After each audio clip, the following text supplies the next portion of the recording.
Inilah detik-detik paling jenius dalam sejarah permainan Daniel Dubov. Belum puas setelah korban bidak kecil, masih pagi-pagi buta. Ia kembali lepaskan rudal balistik di middle game, yaitu mengorbankan bentengnya kembali, namun masih belum merasa puas. Selanjutnya kembali lagi Dubov bermain gila lagi-lagi korban kuda. Halo sahabat, di babak ini kita akan menyaksikan salah satu partai paling brutal, paling gila, dan paling tidak masuk akal yang pernah dimainkan oleh Daniel Dubov saat berhadapan dengan Hikaru Nakamura pada tahun 2025 di sebuah event bergengsi dengan hadiah fantastis. Ini bukan sekadar partai, ini pertunjukan keberanian Dubov membuka dengan bidak E4, terlihat tenang dan klasik, seolah tidak ada badai yang akan datang. Namun Nakamura langsung membalas dengan C5, memasuki wilayah berdarah dingin Sicilian Defense. Pertahanan paling tajam, paling beracun, dan penuh kombinasi mematikan. Permainan berlanjut normal yaitu kuda dikembangkan, Hikaru memilih bidak D6, dan Dubov membuka pusat lewat bidak D4, maka terjadi pertukaran di tengah, ciri khas dari pertahanan Sicilian. Hikaru memilih pendekatan baik yakni kuda dikembangkan di F6, Dubov kuda diaktifkan di C3, masih berjalan normal tanpa ada ketegangan. Dan setelah bidak A6 mengontrol B5, Dubov aktifkan gajah sambil memaku kuda. Namun setelah itu Hikaru membalas dengan langkah transisi yakni kuda D7. Sampai di sini, semuanya terlihat seperti buku teori, tapi ada satu detail yang membuat jantung berdebar. Raja Dubov masih di tengah, belum rokade, dan dalam posisi seperti ini, satu kesalahan kecil saja bisa berubah menjadi bencana besar. Namun apa yang dilakukan Dubov? Ia tidak mundur, ia tidak mencari aman, ia justru mendorong bidak F4. Langkah yang secara konsep benar, menekan pusat, mengambil ruang, tetapi secara psikologis, seperti membuka pintu rumah saat badai datang. Nakamura langsung mengaktifkan ratu, tekanan meningkat, ancaman mulai terasa nyata. Posisi ini sendiri kawan, pernah terjadi di partai saya, bahkan saya memilih memundurkan kuda di B3. Langkah ini tidak masalah, namun saya memilih untuk mencari aman, memastikan ancaman tersebut bisa ternetralisir. Tapi saya tidak tahu bagaimana menurut Anda, karena setiap cara orang pasti berbeda-beda. Apakah mungkin kamu memilih seperti cara Grandmaster Daniel Dubov? Tapi Dubov bukan tipe pemain yang hidup untuk aman. Disinilah momen yang membuat saya pribadi geleng-geleng kepala. Bukannya menyelamatkan posisi, bukannya menghindari ancaman. Dubov justru lepaskan langkah rudal balistik antara benua, memainkan ratu ke D2, terlihat tenang tapi menghanyutkan, dan yang lebih mengejutkan lagi, Engine menilai langkah itu brilian. Seharusnya Nakamura punya opsi kuat dengan mendorong E5, mengunci pusat, membuka jalan rokade sambil tetap stabil. Nanti kita analisis setelah partai ini kita ilustrasikan, apa perbedaan pentingnya di sini. Namun bahkan Grandmaster pun manusia. Godaan itu terlalu besar, Nakamura menerima pion. Sekilas terlihat masuk akal, sambil menyerang benteng, merusak struktur di sayap ratu. Seperti mendapatkan semuanya sekaligus. Tapi justru disitulah tragedi dimulai, karena saat pion itu diambil, Dubov sudah melihat 5 langkah lebih jauh.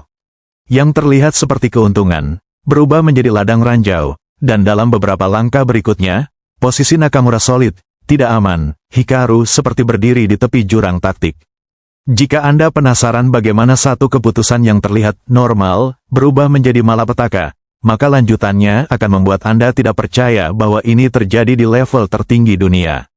Karena di papan ini, keberanian bertemu kegilaan kreatif. Dan lahirlah sebuah karya yang tidak semua orang berani memainkannya. Setelah itu, Daniel Dubov dengan tenang namun penuh perhitungan memainkan benteng B1. Langkah yang sekilas terlihat sederhana, tapi sebenarnya menyimpan pesan yang sangat tajam. Ratu Hikaru memang unggul satu bidak. Secara materi, ia lebih baik, namun posisi berkata lain. Ratu Hitam kini tampak pasif, terkurung dalam bayang-bayang tekanan posisi putih. Keunggulan materi mulai terasa hampa, tidak punya taring. Dubov melihat sesuatu yang lebih dalam. Dalam beberapa kemungkinan yang ia hitung dengan dingin, Dubov memahami satu hal penting, jika partai ini ingin diselesaikan dengan kemenangan, maka Ratu Hitam harus dipaksa menjadi tameng, bukan penyerang. Dan momen itu pun tiba. Dubov memutuskan menukar gajah dengan kuda, sebuah keputusan strategis yang membuka jalur ketegangan, lalu tanpa ragu, ia dorong E5. Dobrak pusat, tanpa kompromi.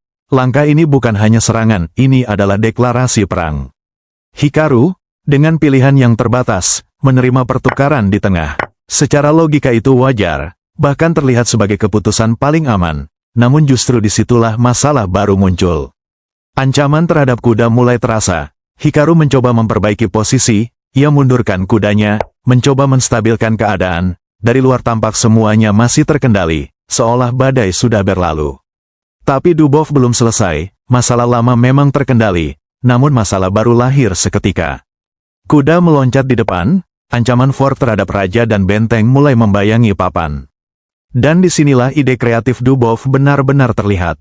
Ratu Hitam tidak bisa manuver ke A5, jalur itu sudah dikontrol Ratu Putih, ruang gerak semakin sempit.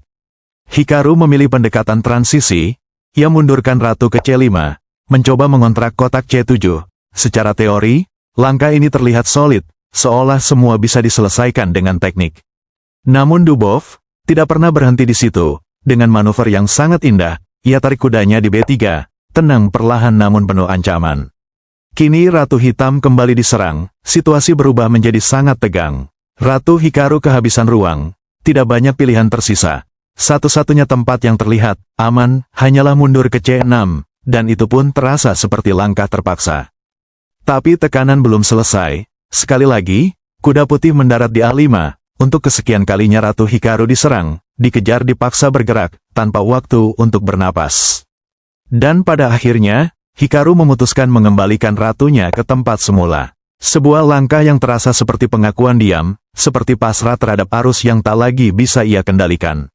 Dubov bukan hanya menyerang posisi, ia menyerang psikologi, dan papan catur kini sepenuhnya berada dalam irama miliknya.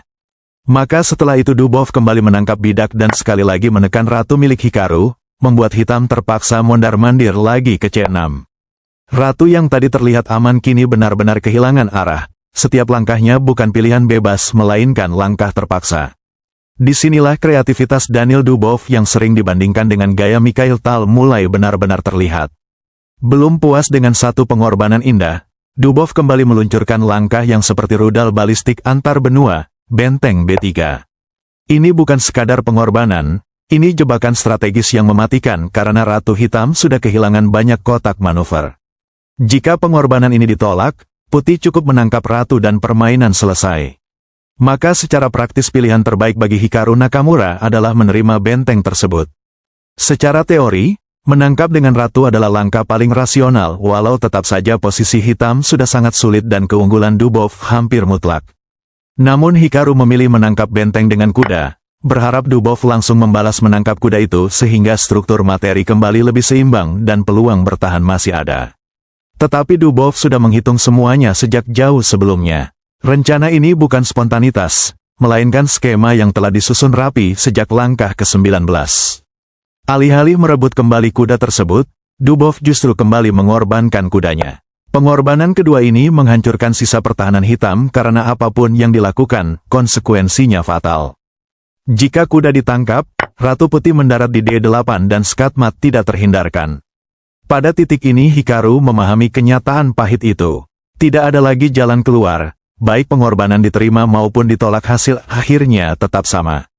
Posisi sudah buntu, selangkah lagi kehancuran menanti. Maka keputusan terakhir yang diambilnya adalah menyerah, bukan karena kurang berjuang, tetapi karena kombinasi Dubov terlalu bersih dan terlalu dalam untuk dibendung. No way, jika kita tarik kembali ke posisi awal, kesalahan fatal dari Hikaru Nakamura sebenarnya bukan pada fase kombinasi akhir, melainkan jauh sebelumnya, yaitu ketika ia terlalu cepat menangkap bidak yang terlihat gratis. Pendekatan yang lebih solid seharusnya adalah memainkan bidak E5 terlebih dahulu. Setelah kuda putih naik ke F5, disitulah momen yang tepat untuk menangkap bidak tersebut.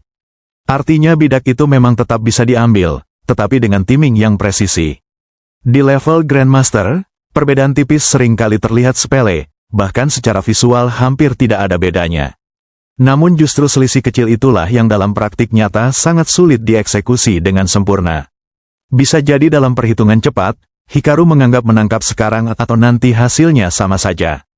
Padahal dalam catur tingkat tinggi, urutan langkah tidak boleh didahului begitu saja, karena satu tempo saja bisa mengubah seluruh struktur tekanan. Jika kita lihat variannya, Walaupun putih memainkan benteng B1, Ratu Hitam sebenarnya cukup mundur ke A3 sehingga tetap aman. Bila putih melanjutkan pertukaran bidak di tengah lalu mengembangkan gajah, Ratu Hitam bisa berpindah ke A5. Memang posisi hitam terlihat sedikit rawan secara visual, namun ada kompensasi penting yaitu keunggulan satu bidak.